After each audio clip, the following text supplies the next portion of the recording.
الغابة، وصنعت قوس وطلعت فوق شجرة في الغابة علشان تبقى في أمان أكتر. وبالليل حطوا صور كل اللي ماتوا على الشاشات، وبيتا ما كانش منهم. والمقاطعة الأولى والتانية كانوا عاملين تحالف وبيدوروا على الباقي ويموتوه بالليل.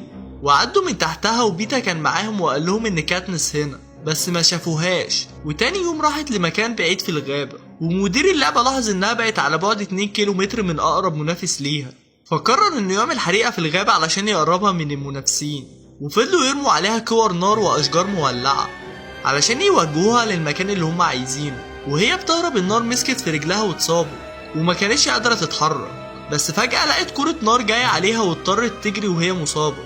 وبعدين ودوها عند نهر وبقت قريبة من فريق المقاطعة الأولى والتانية اللي عاملين تحالف مع بعض، وشافوها وطلعوا يجروا وراها.